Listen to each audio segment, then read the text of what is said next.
I'd like to introduce my daughters, who are also glad to be back in New Hampshire today. This is Reese Kasich and Emma Kasich. Girls, give them a wave.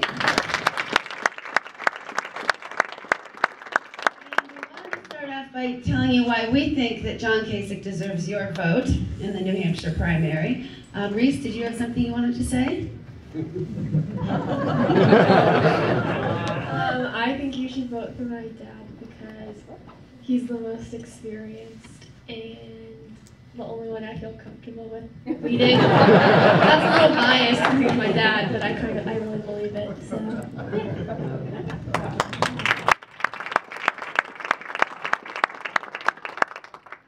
Everything Reese says, and he is the most loving and caring person out of all of them.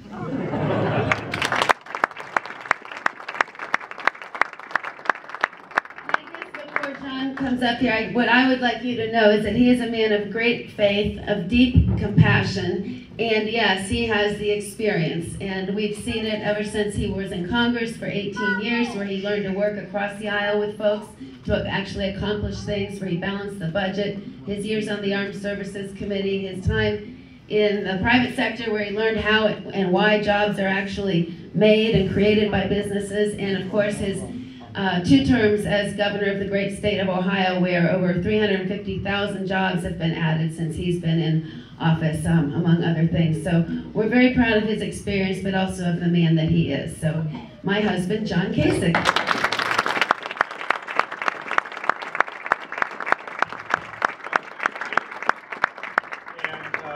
I have a third daughter here. Okay, Megan, you get to say something too, so you don't feel left out. She lives up the street, and she's like, "Hello, I'm here." So, Megan, come on. I don't have anything prepared, but I second everything Emma and Reese said, and Ms. Kasich. That's all.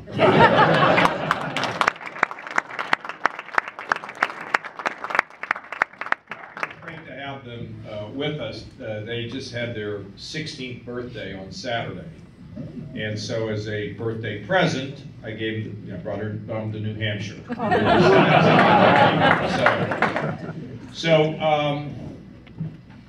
I'm trying to figure out where I was just at Dartmouth, and it was really cool. And the one thing that I would tell all of you, this is the thing I want to tell you today. I learned something. A reporter asked me earlier today about, what about your town halls? How come people aren't angry and upset and yelling, and yours don't seem to be so dark? And I said, well, I've learned something about this process. If you go into a room with 100 people and you want to be the Prince of Darkness and focus all the time on how everything's so bad, you can get people really worked up and down, and that's just not me. Or you can go into a town hall like this and acknowledge that we have problems, but I have to tell you, I don't think the problems are that tough. And I think if we work together and forget all this stupid politics that we see in Washington and have some decent leadership and get everybody to raise their games and come together as a country, these things are all doable. They're solvable. So, I want to be the Prince of Light, not the Prince of Darkness. And I'm having a great time with these things.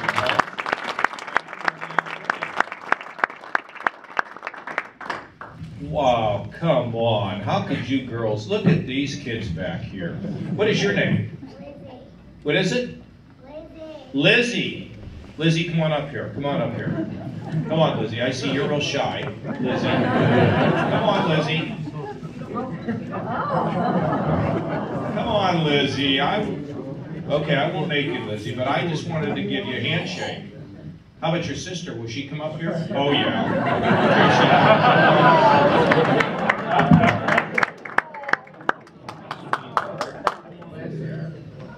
How sweet is this? Oh, my goodness, my favorite book. Thomas the Train Engine. Have you guys ever heard this? Look, sweetie. Sweetie, let me show you. You ready for this? Does this book talk? No. I brought the silent one.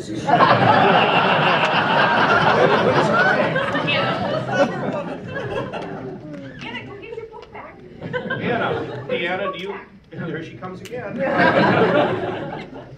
Oh, look at this. I'm going to read this to you. Look, you were a little late yesterday, Thomas, and that was up to me in Dartmouth. I was a little late. Sir Topham Hatt explains, if you want me to pick you for special jobs like the circus, then today you need to be right on time. What do you think? How cool is this, huh? This. Well, we got the whole... Yes, okay, here we go. Let's get another good one here.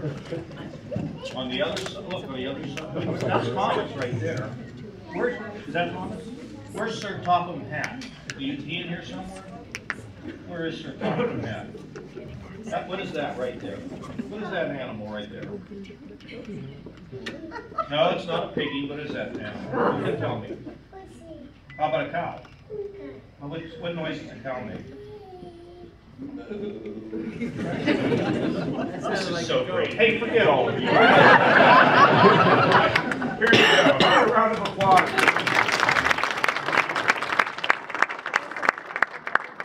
That is really, and the oldest one still wouldn't come up, isn't that? Look, she's hiding. Anyway, so we do have our problems. Income inequality, our kids go to school, ring up big debt, can't get a good job. We're 51 years old and somebody tells us we don't have a job anymore. I mean, these are all serious, serious matters.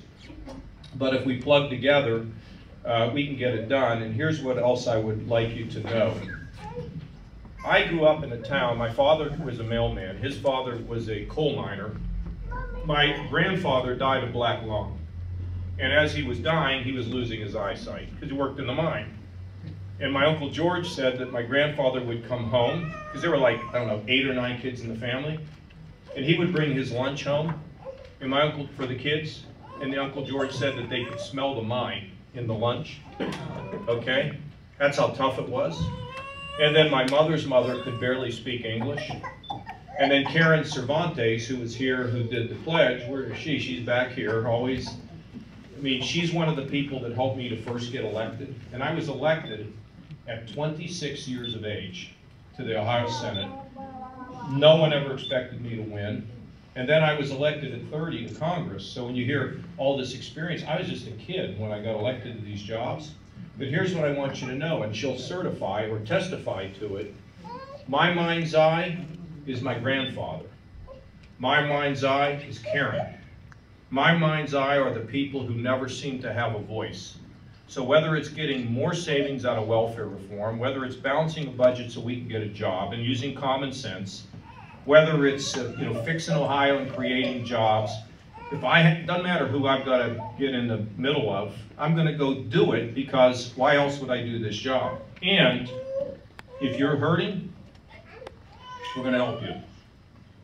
I mean, my mother used to say it's a sin not to help somebody who needs help, but it's equally a sin to continue to help people who need to learn how to help themselves. But I have to also say to you, if you're mentally ill, we're going to treat you. If you're drug addicted, we were there this morning at the Katie Project with the youth trying to stop drug addiction. We're going to help you. If you're the working poor, we're going to help you. If you're developmentally disabled, we're going to give you a chance to live your life. Everyone's made in the image of the Lord. And so my philosophy is everybody has a chance to go up. And everybody doesn't have to go up by pulling somebody down. Everybody has a chance to go up. But let's bring the country together. Let's be positive. Let's figure out how we can defeat things. So when we look throughout our history, many of you over here have grandparents that told you about the Great Depression. The Great Wars. 9/11. We can deal with all this, but we got to do it with somebody that knows how to do it, and we have to do it by stressing to people that they're Americans before they're Republicans or Democrats. Now, I'm a Republican and I'm a conservative, but the Republican Party is my vehicle and not my master. I only have one basic master on this earth, and she's sitting right there. Okay? So, let me take your questions. else? Let's see what we can do here. Who wants to go ahead and fire away? Yes, sir, right here. I have a question. Thanks for coming. Yes. Where do you live? I live in Hanover. Okay. And my name's Ryan. If Trump is to win the nomination, that's okay. If Trump is to win the nomination, where do you stand on that? What's going to happen at that point? Will you support him, or will you move on and maybe go independent, or? What if you win Powerball? What are you going to do with all that money? That's a great question. Okay. I mean, look, we got to see how it goes, because I think that if I can do well in this state, that I'm going to be the Republican nominee. Why? Because I'm part of the front. So I'm not worried about with him or anything like that, you know. And I hope that you do. I just want you to know. Can you help us? I'm going to do what I can, yeah. Well, okay, now I'll sign him up. Why haven't we signed him up yet? He just committed right here. And I'm supposed to always ask everybody for their vote, so please vote for me. So, look, I mean, it's a long and winding road. And I just think at the end, now you tell me if you think I'm wrong. Look, I think first of all, Trump's hit a nerve, which are the things I mentioned earlier, like I got no say and the whole system's terrible. But I also think that if you have somebody who's been a reformer, has had success, at the end, people want somebody that can get the job done. Somebody who can land the plane. And, you know, I can tell you this, I'm very concerned about who could get elected here and what they're going to do if they win. Because we can't afford to be stumbling and bumbling around for, 4 years or 8 years. I mean, we got problems we have to solve. And so we'll see. But we're doing everything we can do. We're well over 50 town hall meetings. I can't work any harder, and my family's here. And then I packed so much underwear you wouldn't believe it. I didn't expect to be leaving. So, thank you. What else? Yes, sir, right there. Governor, do you have a plan for Social Security as to how we're going to? Yeah, sort of a semi-plan. So here's what I would tell you. First of all, 16 years ago, I went to the doctor, and the doctor said, this is the plan that you should do. And I left, and I went back 16 years later, and I said, how we doing? I offered a plan 16 years ago that would have fixed Social Security for 100 years, and it never was even considered or voted on, as was no other plan, because they were all afraid. When politicians are afraid to make you mad, then you need to find somebody else to represent you, to tell you the truth. Okay, so I have a new thing we're working on. And what it would mean is that for upper income recipients, and I don't know where the number is, I was hoping it was going to be at 100,000, it may be at 80. I don't know, we're working through the numbers. Those folks will get less than what they were thinking they were going to get. So the people under that are going to be able to get the benefits that they expected to get. And if you do that, and you got to do it quickly, you begin to accumulate the savings that you need to make sure that that system is sound. And I'm told by the folks who work with me, who are involved in balancing the federal budget, that it'll fix the system like forever. And so we're just trying to figure out what the income levels are and exactly what it'll mean, and we're working on it, but that's the theory. So some people won't like it, but it's, I think, what we have to do to make this work. Okay? Thank you. And by the way, if you're going to pass something like that, you're going to have both parties involved to some degree. Because, let me tell you, I was there when Reagan and Tip O'Neill did the first tranche on Social Security. We never heard boo. I was there when I worked with the Clinton administration on Medicare. Nobody ever heard anything. But when Paul Ryan started talking about Medicare reform and Social Security reform, he got savaged. So you have to have some buy-in from the other party to get serious things like that done. You can't do it unilaterally like Obama did on Obamacare. That's why the thing has never gone down. So it doesn't mean you're going to get everybody, we're going to have kumbaya and everybody's going to be singing. It means, what it really means is that you have to have some buy-in. And it reminds me of when we did welfare reform, because I remember this Democrat came to see me I was in the well of the House, and she comes, oh, I said it was a she. She comes up to me and says, this is going to throw everybody out in the streets. What are we going to do? I said, oh, boy, you are, listen, let's have a cup of coffee or something, because I think I can help you. She never voted for it, and she was outraged by it, and that's okay, but we had other Democrats that supported it. So you need to have some semblance of bipartisanship to do really big things. Yes, sir. First of all, I'm here because I think you can work with other people, but I'd like to know, I mean, President Obama got elected talking like he was going to bring the parties together. Obviously, that has not been a success. President Bush talked about it, really never became a great success. I know you've had success working together with President Clinton, and like you said, Tip O'Neill and President Reagan. Specifically, and Democrats in the legislature, too. How can you do it? And the other thing is, when you're campaigning, like when you hear debates, and people disagree on policy, but it's upsetting when people disagree, thinking that the person's reason for that policy is not in the best interest of America. Not that they're a bad.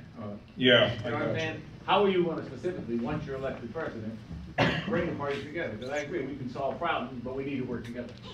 Well, the way you do it is you show respect, and you put your arm around people, and you find out when their mother's birthday is.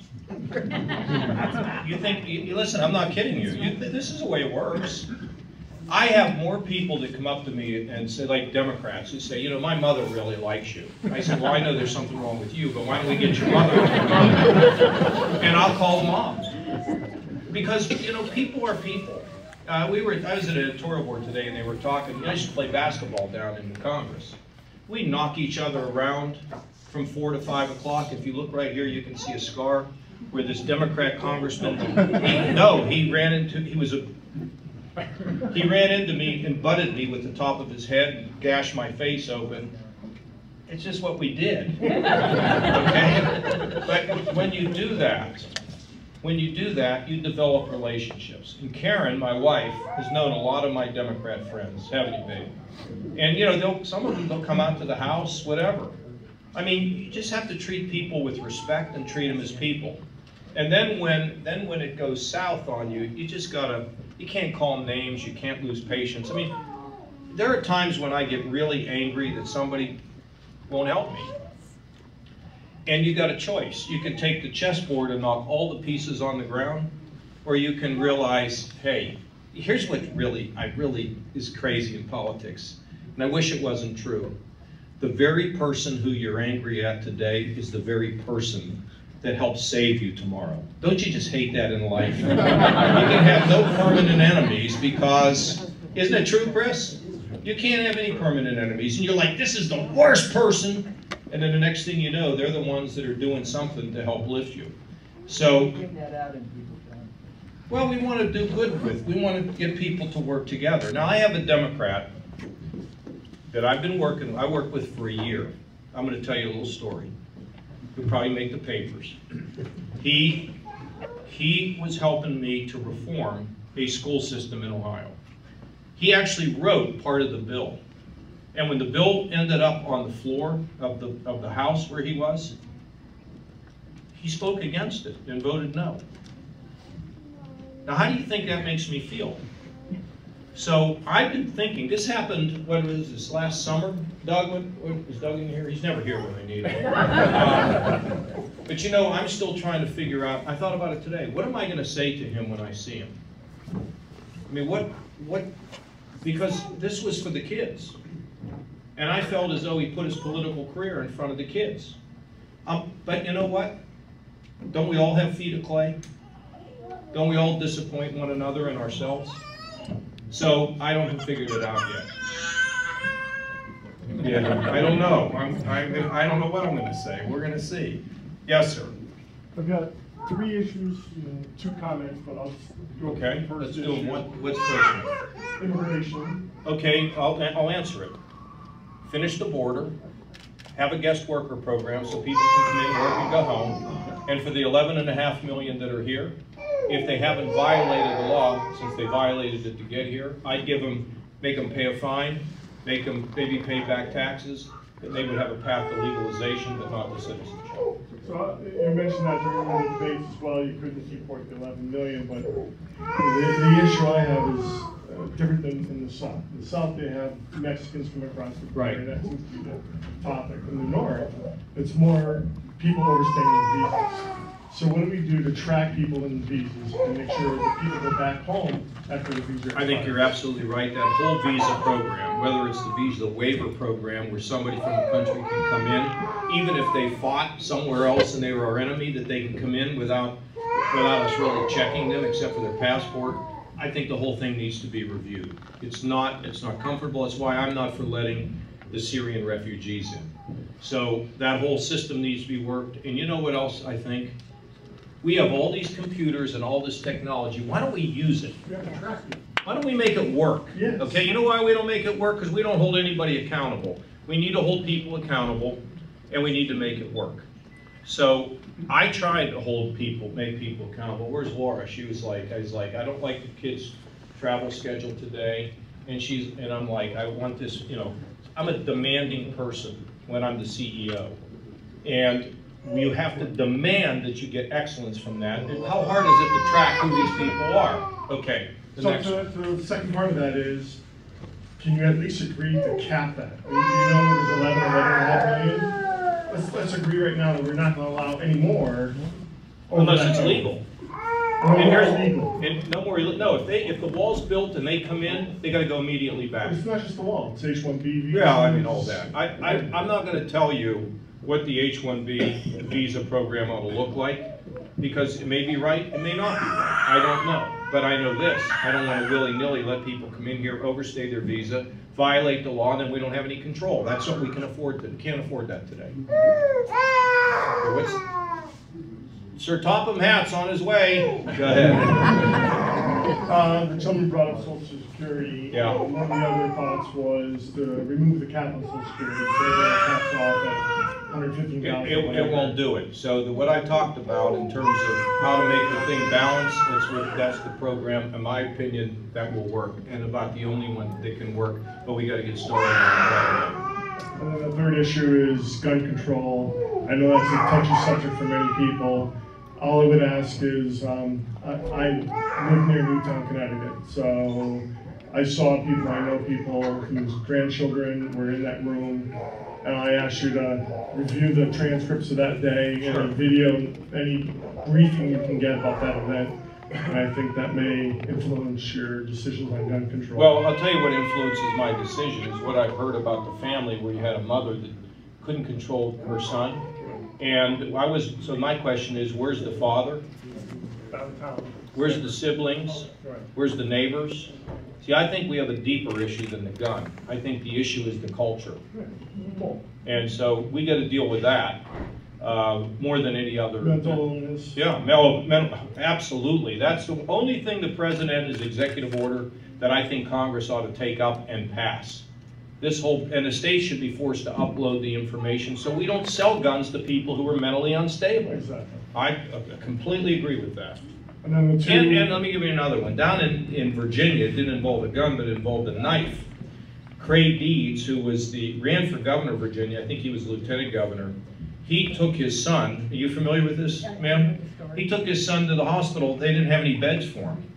So they let him go to the house, and that's where he ended up stabbing his father the next day. It was just terrible. And in our state, we have a state senator in here. He's actually acting as a, where is he? He's not here either. It's unbelievable. But we've now created more emergency beds.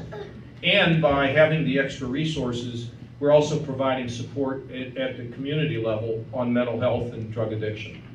So all serious issues. And then comments would just be, I think you're the most qualified. I think you'd make an excellent president. Just stop right there. Yeah, what's the last your daughter said. Don't blow it now. It just seems when you're on stage at the debates that you're frustrated and get angry. And I can understand why you would. But I think what comes across from the crowd and why the candidates who have high polling results are they show empathy.